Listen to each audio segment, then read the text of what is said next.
tàggat yaram am Fatou dellu si la ak jàmm ci yaatal ko xibaar yi ci aju. jërëjëf Pape Ngagne ñu dellu wax ci olympique yi nga xam nañ fi mu ne nii kan la ñu war a dajeel équipe olympique Sénégal war a waajal match bu am solo ci ñaar fukki fan ak ñett ci weeru avril équipe boobu nag Oman la gannaaw ba Oman gagné li ñuy woowee play-off fële ca Asie dóor Ouzbékistan ñaari bal ci dara Oman moom moo mujjee donc am qualification omanais yi nag ñi leen entraîné mooy Paul Le Guen dinañ ñu dajeek Sénégal ni ma leen ko waxee ñaar fukki fan ak ñett ci weeru avril fële ci Coventry ci banlieue londonienne ku ci gagné nag di nga am place pour dem fële ci Jeux olympiques de Londres muy nag compétition bu am solo ci beneen wàll ñu dellu si wax ci football fii ci suñu réew ak 8e journée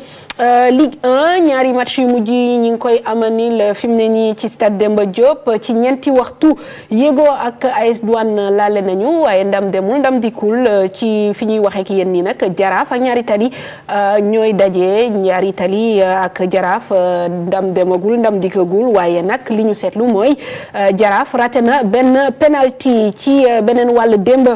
Jambar ak Casa Sport ñoom ñaar ñoo jiite poule A ak poule B ñoom nag ñu conforté li ñuy waxee seen place de leader Jambar dóor CSS benn bal ci dara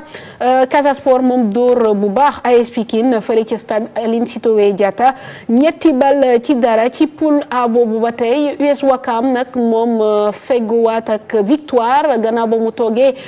juróomi match yoo xam ne gañewul US Ouakam dóor GFC ñaari bal ci dara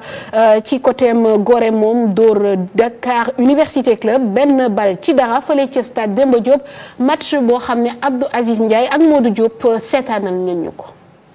ci juróom-ñetteelu journée ligue professionnelle équipe bii di Gorée moo ci ëppoon chance moo waral mu gagné Duc ci benn bal ci dara. ci ñaar fukkeel simili ak ñaar la ñu dugal but bi kii di Alassane Diallo moo ko dugal Pape Faye mi tàggat équipe bu Gorée di am mbégte ci ndam li tax mu am lu ñu séntu. mënuma lu dul di jaajëfal xale yi nga xam ñoo gagné muy Gorée ku mënuma vraiment lu dul di leen encourager di leen wax ne lañ gën a liggéey rek. ñun suñu premier mi-temps bi ñu ko amee yàlla def na dugal nañ benn Duc bi mu amee deuxième mi-temps waroon dugal suñu xale yi dañoo mel ni dañoo gën a am motivation pour bañ a encaisser li doon suñu motivation tey mooy Duc moo nekkoon suñu kanam alors ñu bëggoon a jël place am yàlla def na jël nañ place am parce que dañuy am fi mu nekk 12 points. waxoon naa ko fii jéem a terminer ci bopp bi premier wala deuxième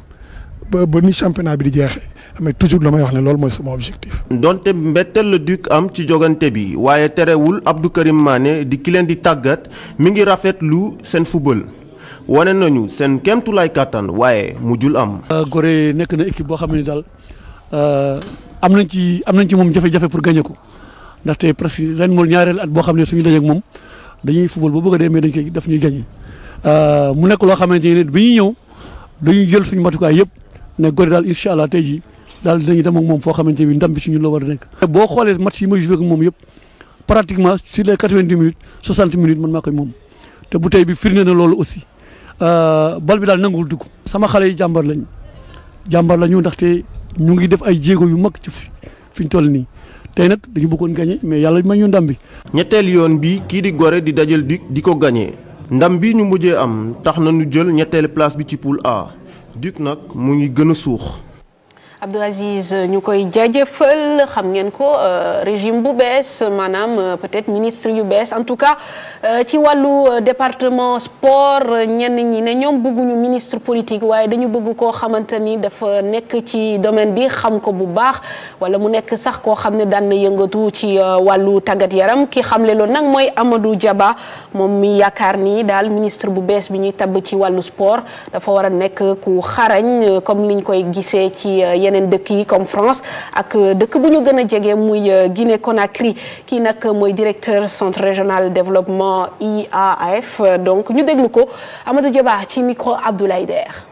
tamit ñu ngi koy ñaan tamit ne bëgguñu un ministre politicien parce que souvent ay ministres politiciens ñooy ñëw duñu xam mbir mi nu muy demee musuñu def sport xam ñu luy sport xaalis bi si nekk ministère dañ koy politiquer di fa mais suñu déggee un ministre